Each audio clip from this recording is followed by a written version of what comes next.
So thank you guys for joining us today. Like I said, I'll let people in as they join the waiting room. But today we're here to talk about marketing wellness services on your campus, some suggestions and best practices. Today's webinar is being hosted by ConcernCenter, but the real star of the show are my friends and colleagues at Binghamton University, that is one of ConcernCenter's clients. To say that their students' usage of the ConcernCenter platform is amazing would be an understatement. It is, I wish I had done this before today's session, but if you look at the number of students on their campus compared to their usage and how they have appropriately marketed wellness services like ConcernCenter, it is like this crazy distinction between how many students they have and how many students they're pushing to their platform. And so we are hearing today directly from the best of the best when it comes to marketing ConcernCenter and other wellness services. So I'm going to introduce the people that we have here today from Binghamton. And please feel free to ask any questions in the chat. Feel free to interrupt and ask questions along the way. It's a small, quaint little lunch and learn today, and I'm hoping you get the most out of today's session. So the first person I'm going to introduce you to is Janice Bennett. She is the Senior Executive Director for Student Affairs Administration.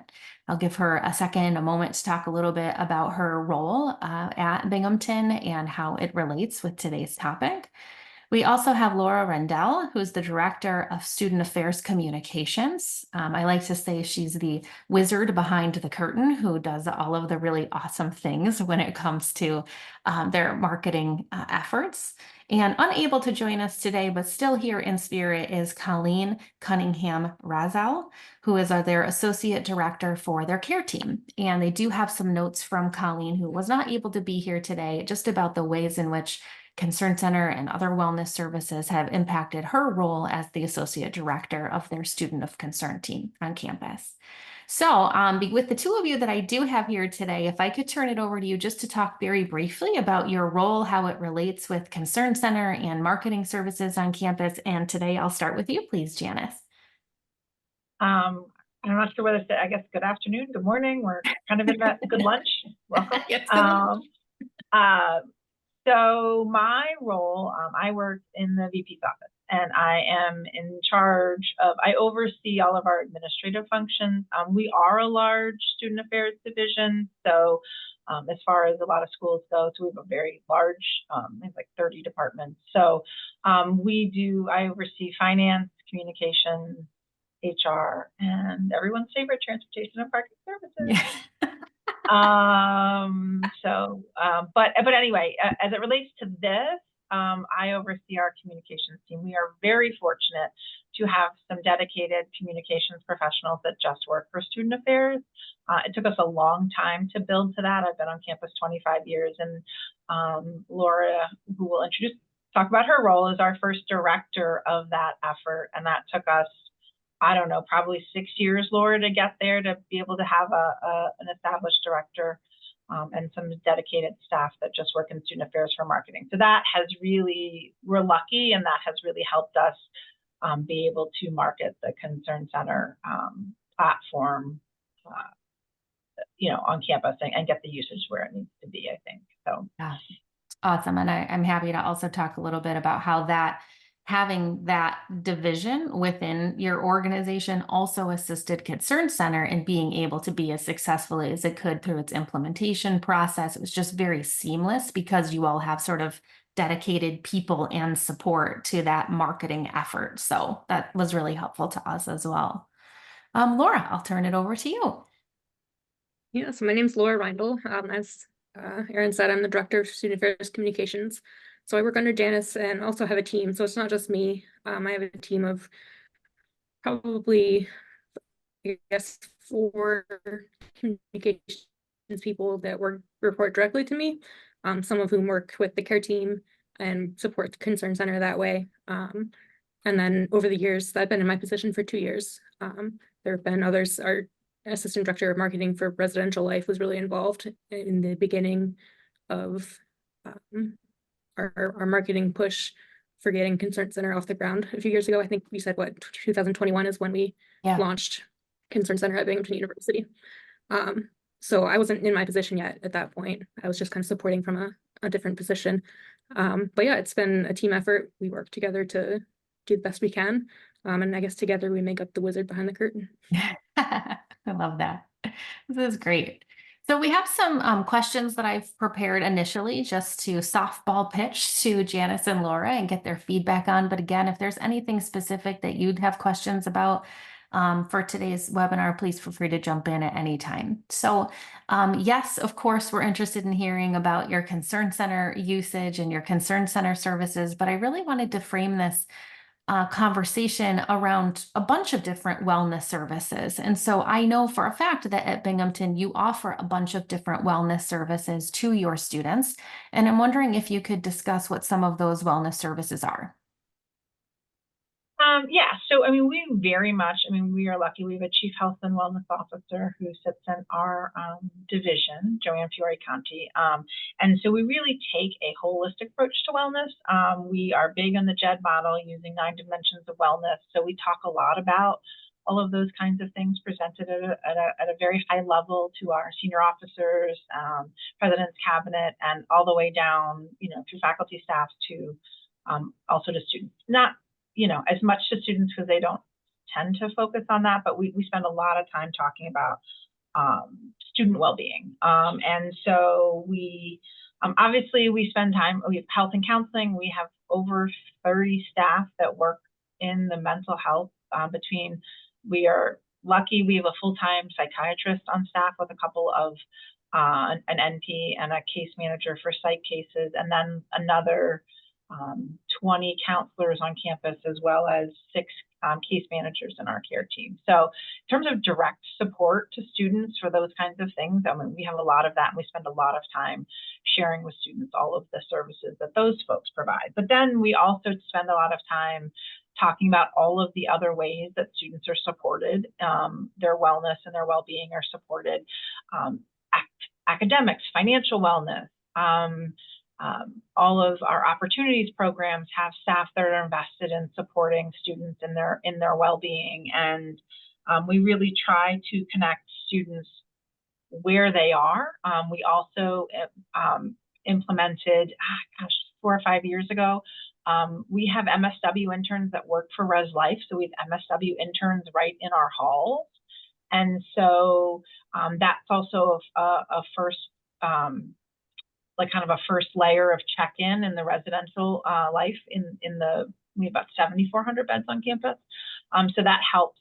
They work hand in hand with like the care team and counseling to kind of be a first level triage with students. Like they'll go right to their rooms and check on them. So, so we have a lot of layers. And so we're trying to kind of, you know, look at wellness in that full picture and make sure we connect students where they're most comfortable in being serviced, because not everyone wants to go to the counseling center. For some students, there's sort of perhaps a stigma or a perception, or maybe I don't quite need that. I don't want to bother a counselor with this, but they're much happier to talk to someone that they already are connecting with somewhere. So it sounds like you use the 9 dimensions of wellness from JED, and that within each of those 9 dimensions, that would you say, is it safe to say that you have certain wellness programs offering or services in each of those 9 dimensions that are available to students? Maybe not all direct care associated, but you know, there's something for everyone in each of those 9 areas. Yeah, absolutely. I think we can connect something to every one of those areas. Awesome. You know, like whether it's the interfaith council or, you know, you know, like I said, all the financial and the career stuff kind of gets into a number of the things. Our disability services is under us as well. So, I mean, there's just, yeah, I mean, Yeah, awesome. I think we do fully cover that. Obviously, there are some areas we cover more thoroughly than others. Sure. They're more traditional, but yeah, I mean, I think we pride ourselves that we can cover all 9 areas of JED and do that pretty well. Yeah, I love that. That, like you said, holistic approach to student wellness, right? A student on your campus knows that regardless of what area they are struggling in, there's something able to help them. That something and where to find that something leads us a little bit into the ConcernCenter conversation, right? So as we talked about previously, Many campuses spend a lot of time and money on wellness related resources, but maybe not as much time on marketing what those services are, or even better yet, finding a solution that makes it user friendly and student focused to find those wellness resources. So if we have wellness resources in each of those 9 dimensions, but we have a bunch of students who don't know that those resources exist, then all we have is a bunch of resources in 9 dimensions, right? And so that leads me to my second question, which is, how did you all decide that ConcernCenter was a resource that you wanted to implement at Binghamton? So I'm not going to lie, we got frustrated that there would be, I mean, because we are a big, we have a lot of these resources, and we got tired of everyone having their own resource list and having their own resources listed on a website, things not being updated properly, you name it. And it was just, all over the place, right? And trying to manage that from a communications or marketing and provide a consistent message was ridiculous. Not to mention they all look, I mean, it just wasn't working. Let's put it that way. And so fortunately, our vice president really, and working with our VP and with Joanne, who's our chief health and wellness officer, we decided that we really needed a better way to deliver the information, right? We couldn't be all over the place. And we started with a couple of web pages just to try and centralize it, but then found that it was just too complicated within the CMS that we are required to use for our website, and started evaluating options. And ConcernCenter was one of them. We also looked at having one of our in-house ITS teams that does like build stuff in our student portal, build us something. Looked at ConcernCenter, can they build us something?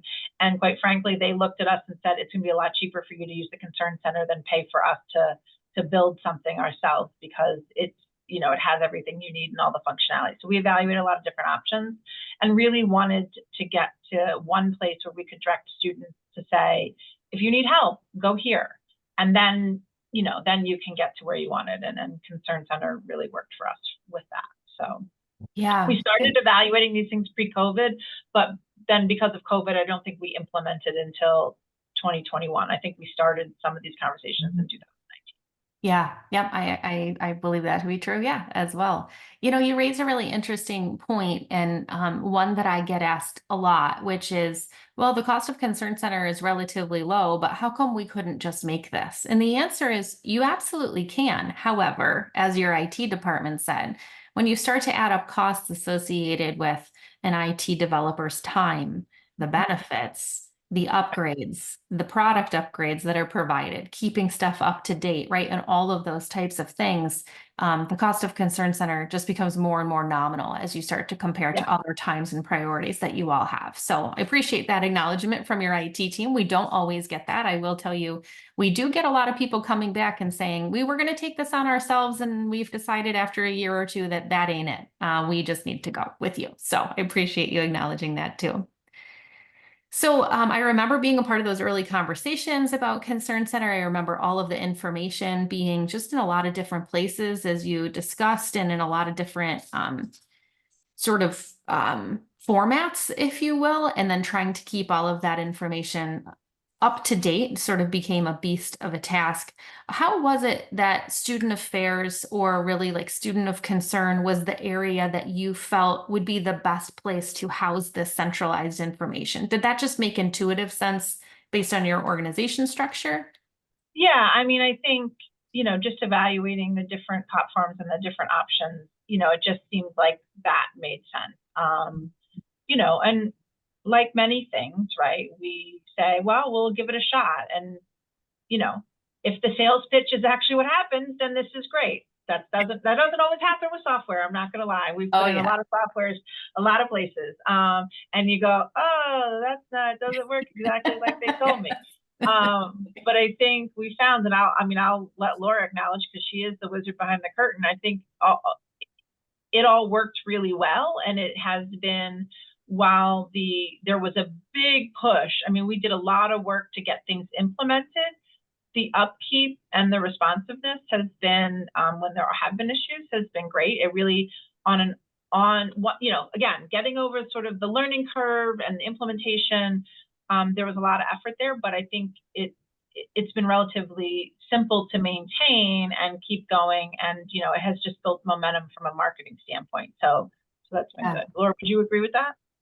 Yeah, absolutely. And I would say, you know, to get back to Erin's question about why it made sense to house it in student affairs, you know, we do have a robust communications team, and we spend a lot of time in student affairs talking about wellness and well-being. So it made sense for us to try to kind of corral the areas that we could. And we did work closely with the care team, case management, from the beginning, but we also worked with some people in our student transition and success program for more academic resources. We worked with academic affairs to some extent as well to get things off the ground. So it has been kind of a across the campus initiative led by student affairs, but with input from others as well. And we have a very strong central communications. I mean, like the university communications, we work with them too, of course, and got their buy-in, you know. Yeah. And they were happy for us to manage it. They didn't want to manage something else. That's right. That's right. You know, I think that's a really important point that you make, Laura. ConcernCenter, when it is housed in being a decision-making of multiple different groups at the institution. So saying we're investing in this is ultimately what we want our one-stop shop to be. That's when I see the best sort of marketing efforts, time, and attention. It's not when one person thinks it's a great idea, puts a lot of time into implementing it, and then either that person leaves or it doesn't gain the traction. And so that does lead into this next question, which is you spent this time implementing ConcernCenter. We worked with you to get all of your resources into one place. And they, again, were in multiple formats in multiple places. We got all of that information, inputted it into ConcernCenter. I think you all, from an implementation standpoint, were right on an average, which was approximately 3 months from sign of contract to going live from an implementation standpoint. But once all of that marketing, again, for ConcernCenter, or you could speak about any of your wellness services, happens, why then is it necessary to start marketing that out to students immediately? I mean, it's simply like, it doesn't matter what's on your website. If you don't push people there, they're not going to use it, right? I mean, so you gotta, you know, we needed to get it up and functional the way we wanted it to be, right? And we did some things. We have some, you know, extra little icons and things that we did on ours, just, you know, around some themes that we thought were important to our students and our campus. But you know, then you've got to push it out, because if I mean, you can have the greatest webpage in the world, regardless of whether it's an in-house or an outsourced thing. If people don't go there, then you've wasted your time. So yeah. You know, and we had a lot of, you know, while the implementation of the software itself was probably 3 months, we had been having conversations on campus to get everyone on board with, we're not going to do, you know, push people. We're going to push people to one place. And it's, you know, it's the ConcernCenter, and we have kind of a parallel site that sits on our Gina Students pages, which is Here to Help. So we're here to help. And then that kind of is the link to push them out directly. I mean, we promote the direct links to Binghamton Support. Well, we call it Binghamton Support Network. We don't call it ConcernCenter. I mean, that's how it's branded on our campus. But we push people directly there in some cases, but in other cases, we do push them to the Gina Students Here to Help page, which is actually a Binghamton page, which then kind of explains, we're here to help you in all these different ways. And then out to the support network. So yeah. And Laura, maybe you can talk a little bit about the actual approach to marketing ConcernCenter and other wellness services. Like what was your approach to marketing this or other wellness services that you have? How do you think about that process? I mean, I think, you know, what Janice said about the Here to Help page, which I put in the chat if you want to look at it. That was a big initiative that we did, somewhat more recently. I mean, it's existed in various forms over the years, but in its current iteration, it links right to the 3 top direct care sort of services that we send students to, or students are often looking for. But then Binghamton Support Network is right there underneath it with a big call out.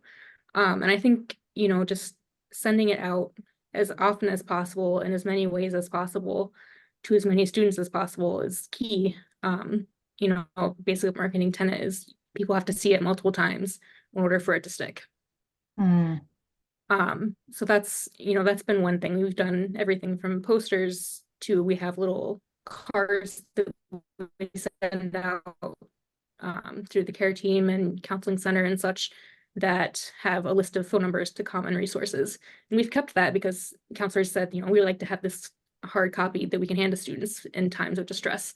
But it has a QR code to the Binghamton Support Network on it as well. And we've kind of limited the number of phone numbers on that card in favor of pushing people to the support network instead, where we can keep things up to date more frequently, make edits and such as we need to. Another big thing we've done is we have the Red Folder initiative, which I think is common across a lot of campuses. And it's basically a recognize, respond, and refer document primarily aimed at faculty and staff, teaching them how to recognize, respond, and refer to students who are in distress. And that also goes straight to the Binghamton Support Network. And everything that we've pushed out and we've pushed that out to all faculty and staff on campus, both in hard form, hard copy, and also an accompanying website. And at that came, we'd send out an email from the provost and the vice president of student affairs to all faculty and staff on campus. Just trying to, again, coming from high levels on campus, say these are the things that we're concerned about. This is how you can help. This is where you can send students.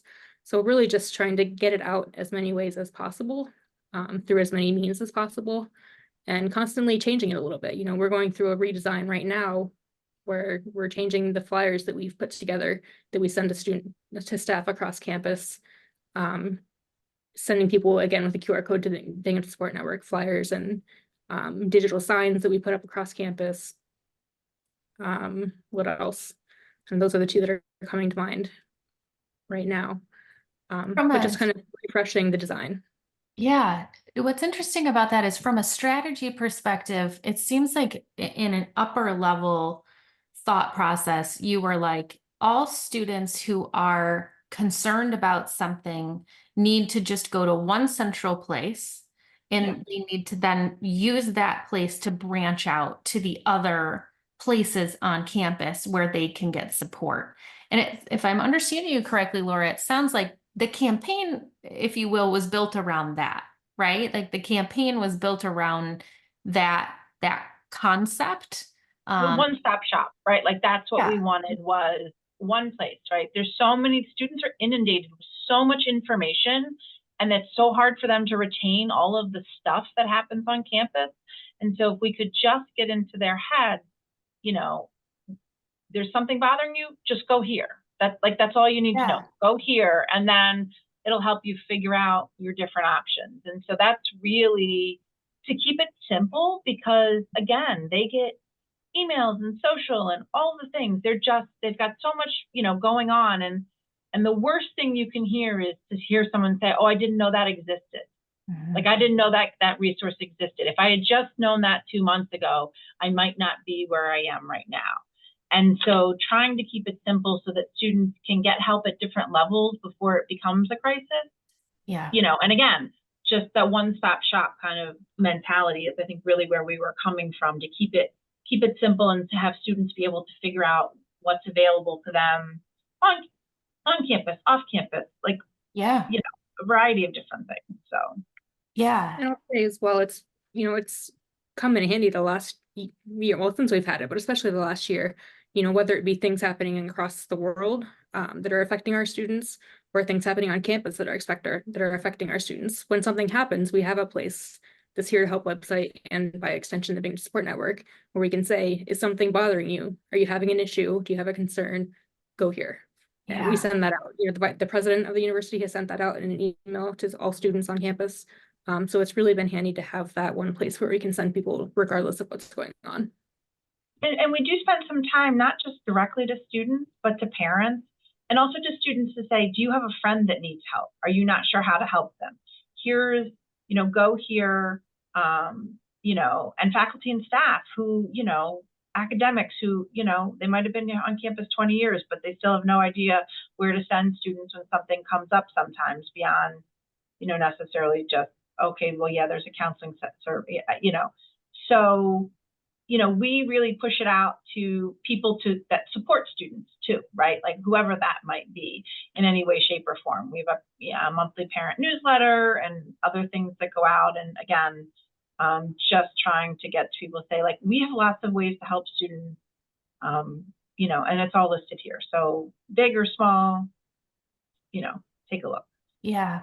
And I love that the message is simple, here to help. Right? If I'm a student, I'm struggling with something, I don't want to read 16 sentences about, well, if you're struggling with this, you go here and you go to this category and you go to this, what I call flat resource directory, where I actually have to know what an ombuds is before I click on the ombuds link, right? And so that's a very internal focused system of support.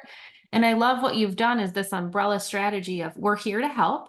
And when we say we're here to help, here's our quick and easy place where you can go in order to get access to that information easy, efficiently, and equitably. And the equitably piece for me is something that we harp on a lot at ConcernCenter because in my experience in higher education, it was not always an equitable system of knowing what resources existed. It was those students who had the really good advisor who was there for 15 years that could tell you that you needed to go see Charlie at the financial aid office to get this form because Charlie had the inside scoop, right? Or someone who knew something that then gave them that upper hand. And it's really important for us that we make it easy, efficient, and equitable for everyone, whether it be a parent, Janice, or a faculty or a staff member or anyone to get the same access to the same information without having to know what that resource is, right? So you search, I hate my roommate, and you now know every resource that populates is about what to do about that roommate that you can't stand. Or if you need to drop a course, it doesn't matter what discipline you're in. You just know here's the steps you can follow in whatever order, right? Every one of these roads will lead to support. But from a strategy perspective, I love that you're using ConcernCenter as a tool and not as your overall strategy. Your strategy is one-stop shop. We are here to help. And ConcernCenter is a tool that just fits nicely into that concept. So I love that from a strategy perspective. Right. And I mean, it kind of goes hand in hand. So there's two things I was going to say on the equitable piece too. We have a lot of first gen students who come in with very little parent resources or parent familiarity about things. It's hard. Like I have 3 kids in college. I tell them exactly where they need to go. I mean, they do it, but I mean, I know, it's easy. I'm like, well, there's got to be this office on your campus that does this. So we'll figure out which office it is. Yeah. But there's a lot of students that don't have that support from family. And so I think, again, from equitable from that lens. And so I think, but we also spend a lot of time, I mean, we're very fortunate with our care team, which does our case management, and they do a lot of referrals, and so before we even had the Binghamton Support Network, we were saying to students, are you struggling? You don't know what you need? Go to the care team and make an appointment. They'll help you sort out what you where, what kind of resources you need. So we were already kind of employing that strategy or that mentality in terms of trying to help students. And then this, again, just became another tool, like you said, a tool in that toolkit. So this strategy didn't come when we got the care team. We were kind of already doing it. It's much harder to get students to go to an office, as you can imagine. And this allowed us to extend that, like, here, you're struggling, check this out. Or if you'd rather come talk to someone in person, come to the care team and make an appointment and they'll help you figure out, okay, you're stressed, but is this, okay, really you need academic support, not, perhaps a counselor, and that kind of. What's interesting about that, Megan is a representative here from NBITA, and what I think is really, which is the National Behavioral Intervention and Threat Assessment group. And so what I think is really interesting about that is in some ways care teams became the first one-stop shop approach, right? The first people. And in my experience, I was a case manager who created a care network. And I saw a 141% increase in concern referrals after 1 year of creating the network and being in that role. And it was through that work that I said, wow, I love to be the one-stop shop, but there's no possible way I can manage all of this as one person in one department who's wayfinding, all of these places. And it was actually through that early level care team one-stop shop approach that ConcernCenter was created. And so I love that you gave a shout out to those early level care managers who on many campuses are still doing it all. They still are doing the wayfinding. They still are answering the questions about, I've not left my room in 2 months, to go to class because I don't know how to drop the class and I don't know what to do about it. And yes, there are other discussions that need to happen there, but what if we had dropped the class before the drop deadline just simply because we knew where to go to do that, right? So to your point, early identification of concerns ideally leads to less crisis management. So really awesome. I think what would be cool next is to look at some of your data. So great, we have this great marketing strategy. Laura and her team have positioned this in such a way that we've identified our main goal, which is, hey, we're here to help, and all of the tools that can then assist. Laura talked a bit about the different ways in which they put out digital marketing and card marketing. I've seen some institutions have these really cool waterproof stickers with QR codes that they put on the lawn furniture about not sure where to go, click here. I've seen tour guides talking about their one-stop shop and sort of directing people who even are not students there yet to say, we have this great support group of people who are here to help, that when you do become a student here, here's where you can go to get that help. So all of those really cool marketing approaches, but let's see how that has paid off in some of their data. So what I'm about to show you now is a monthly report. We send a monthly report to all of our clients of their usage and their statistics, top concerns searched, what type of traffic, what types of days and times are they seeing their most usage. And we are on this close to releasing what we call an end of the year report that will actually provide our clients with even cooler information about what are the top 4 concerns searched across each semester and what is your average day or time usage. And then what can we use from that end of the year report data to help tell us about the campus climate and the students that we're serving. But what you're seeing here is the results of Janice, Laura, their entire student affairs division, marketing team's efforts in pushing all of this out. And I think you're going to be just as wowed as I am when I see this. So right now you're seeing a snapshot of just this last academic year, August 1st of 2023 to May 31st of 2024. So just a couple of weeks ago. So you're going to see in the upper left-hand corner that they have almost 15,000 sessions. They have over 10,000 new users going to the site over this last academic year. And they have, when it says views, that is basically number of page views. So people are doing a lot when they are on Binghamton's platform. You're also going to see some of the traffic patterns under this. What does daily traffic look like? It's broken down by month.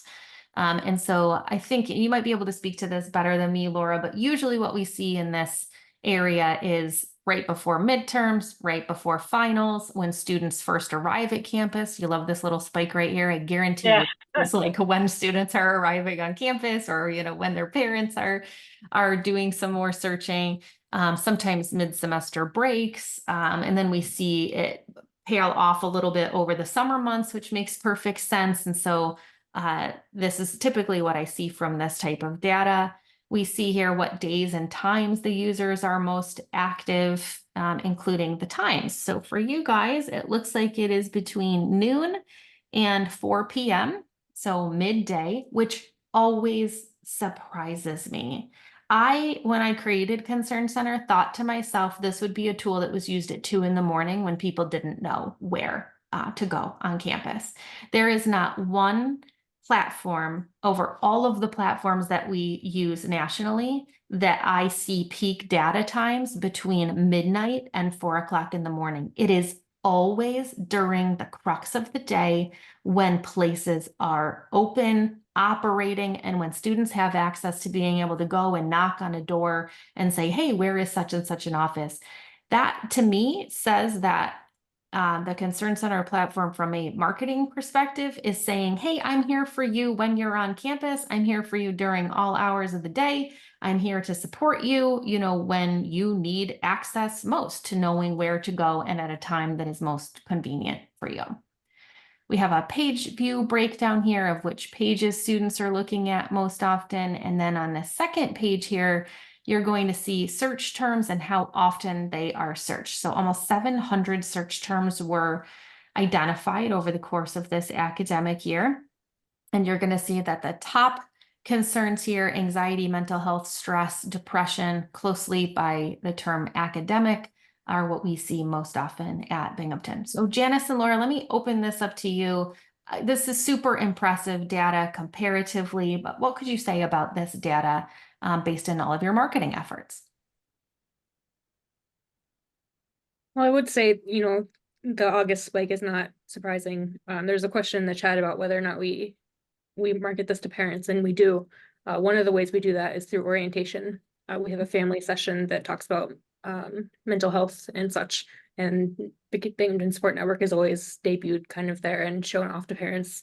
I think they even do like a walkthrough a little bit. You type in a search term and show parents what it can do. At least they used to. I'm not positive how it looks now.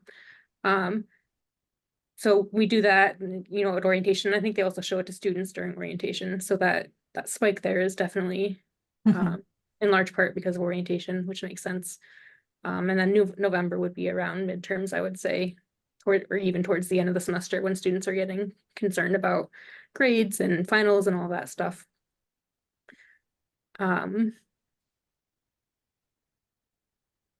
can't remember. So with our clients, we do a yearly audit. And during the audit, we identify what our goal is for you as an organization, which for all of our clients, it's 20% of your student population we want to drive to ConcernCenter. You guys have surpassed that.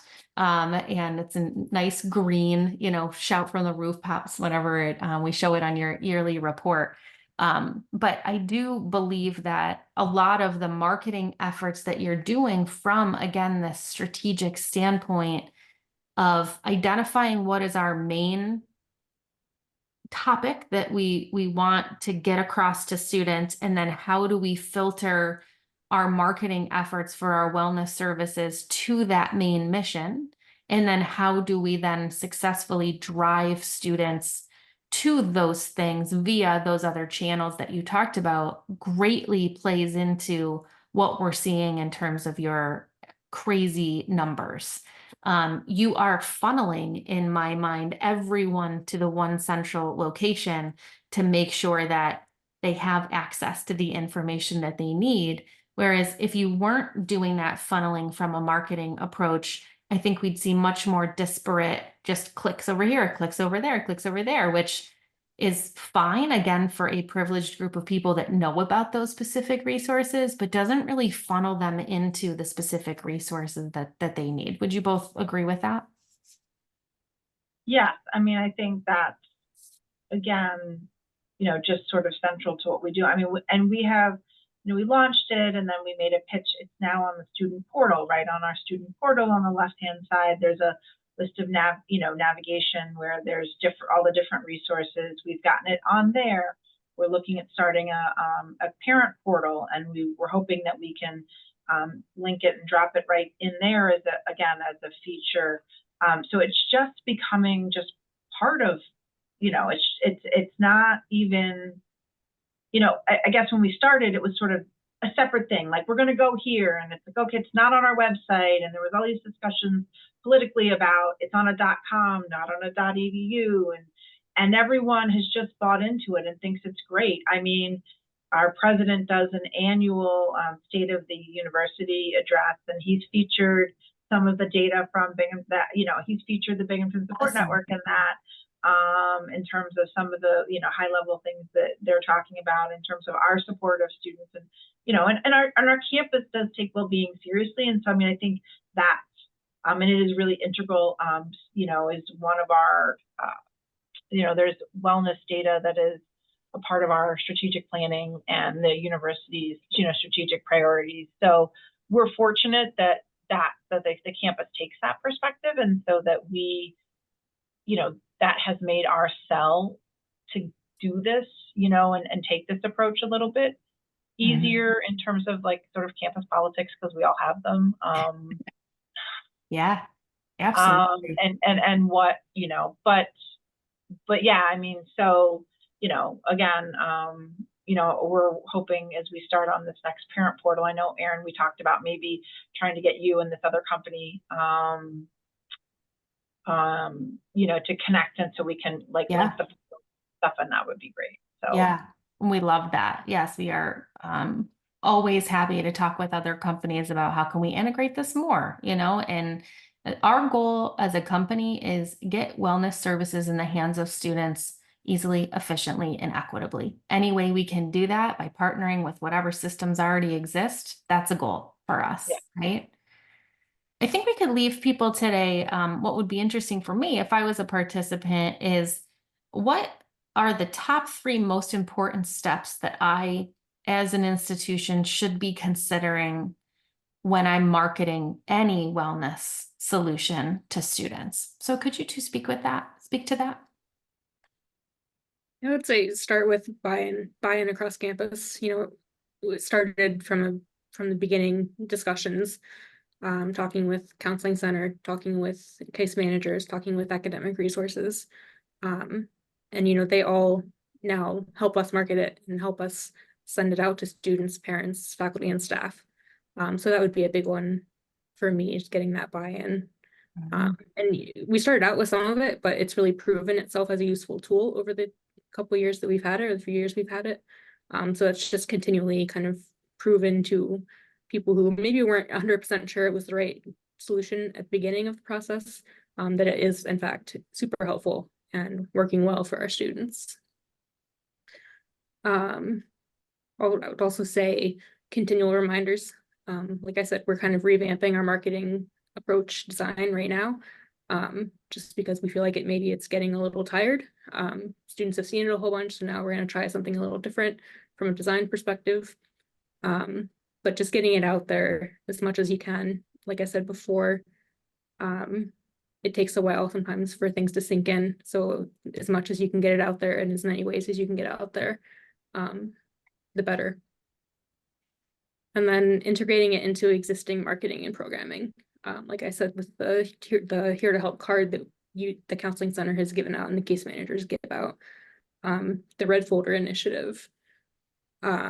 We have a number of different presentations that are given by case managers, by our Healthy Campus Initiative group, all sorts of different people, and we provide a slide with information about Binghamton Support Network that they can just throw in, and a lot of them do that. That's a great presentations that they're already giving. And I think trying to again, from a standpoint of integrating it into things you already have, that's not one more thing you have to do, right? You're just putting it into what is already going out. And so I think that's helpful, because we can add all these great things on, but if it adds to the workload significantly adds to workload, because there's 6 more things that now have to happen, it's easy for those then not to happen, right? But if it's a part of something you're already doing, that's going to make it more manageable from a staff time perspective. Can you imagine, with those 9 dimensions and all of the different wellness services that you are offering, can you imagine a different way of marketing all of those services? I mean, now that you've been so ingrained in this, right, and you have that funnel system and that one-stop shop, I'm trying to imagine the opposite, right? So here we are in a webinar that's let's talk about all your different wellness services. And I can't even imagine, Laura, boy, your job's big as it is, right? But if I'm like, hey there, here's 125 different services that we offer here on campus, could you create little individual marketing campaigns around each of these? And I know that I say that a bit in jest, but I have to be honest with you, a lot of college campuses do that. And there's one, let's use therapy assisted online as a great resource, but let's create a poster about that and let's put that on a bulletin board and let's hope that that's seen by the right number of people. And then let's create a whole nother, maybe postcard. And this postcard is going to talk about academic advisement services and how you can go and see someone. But we hope that the right people have seen that right resource in the right place when they need advising services, right? Or that they remember to think. And so it's hard for me to think about it in reverse now that you all have been as successful as you have in this one-stop shop model. Am I right to assume, Laura, that that would be an absolute crazy beast of a task to get eyes on every one of those individual services if you didn't have this one-stop shop model? Oh, absolutely. It would be crazy, which it was. And that's why Yeah. we implemented this solution. Yeah. Yeah. I love that. So a question just came in. We'll end with that question. Thank you, Megan, for that question. And essentially it was, hey, you might want to add some additional wellness resources, either your own or ones that students have identified that they might want to put forward to you. If that's the case, how do you handle that? Yeah, we don't really survey students per se about adding additional resources, but there is a function within ConcernCenter where anyone can suggest updates or additions. So we get those emailed to us automatically occasionally. And then we also do a yearly and a summer review. Actually, we're about to start that now, and I was just emailing Erin about it earlier today, where we basically export all of the resources and information, and we have our care team, someone from the counseling center sometimes, someone from the more academic side, look over the resources that we have in there and just kind of do a check to make sure everything looks up to date, excuse me, and that nothing is missing. And if there are, then they can add them in then. And that's worked well for us the last couple of years. And I think too, like it's super important, right? Like Laura has a pretty good handle on most of the campus stuff, but we also have a lot of off-campus resources in the mental health world, and some of that stuff changes, and that's not stuff we the communications team is familiar about. So it's really important that those folks who are referring out to outside entities in the community double check that numbers are right, hours are right, websites are up, because that would be hard for us to try and do, but they're referring to them all the time. So they know that. And so we have built in a schedule and sort of a team of people that has agreed to review the stuff on a periodic basis to make sure things are updated and with all the proper information. And again, that was part of the buy-in at the beginning too. So kind of building that foundation from the beginning. Yeah. It's also just on enough. Oh, sorry. Oh, no, go ahead, Laura. I say it's also on enough people's radars within that realm on campus where, when the 988, I think, Yep. suicide hotline debuted, the first thing that Joanne said, oh, we need to update that in Binghamton Support Network. So we do get updates that way as well. Yeah. Two things related to that. I have some institutions that have purchased two versions of ConcernCenter. One that they use in a clinical care setting where their clinical case managers have housed all of those referrals out into the outside community that they use. Again, they'll use a business card with a QR code, and we help them keep that up to date so that you don't have a bunch of external providers sort of within the actual database. And then they have a separate version of ConcernCenter, as you all do, that is more like public facing, right? Which has been a really interesting use. And I also wanted to say that it's important for us. I like to say garbage in, garbage out, right? So we're a resource directory company. We are only as good as the information that's in your resource directory. So we also behind the scene are checking links. We are every single day have spot checks that are making sure that the information is up to date, the phone numbers are working, the emails are not bouncing back. And so we really pride ourselves in being partners with you all on making sure that that information, alongside those who are also doing those spot checks, that we are checking that alongside you to make sure that that information is up to date We like to say, if you want to be as hands-off as possible, as much as you want to be as an institution, you can be. We'll take care of it and make sure that it's up to date. Or if you want to be like Binghamton and sort of find that happy medium between doing what you do and us doing what I do, I think we just create this wonderful partnership. So I want to thank everyone for coming to today's webinar on marketing wellness services. I want to specifically thank you, Janice and Laura, for being on today's call. You are a wonderful client to have. I've loved watching you all grow since 2021. It's very impressive what you all are doing. And it's a huge shout out to students who have chosen to go to Binghamton, that they are selecting an institution that genuinely cares about holistic well-being and cares about how students access that information. So thank you for being with us today, everyone. We'll be sending a recording of this at the end to all who had signed up to attend, and I hope you all have a wonderful rest of the week.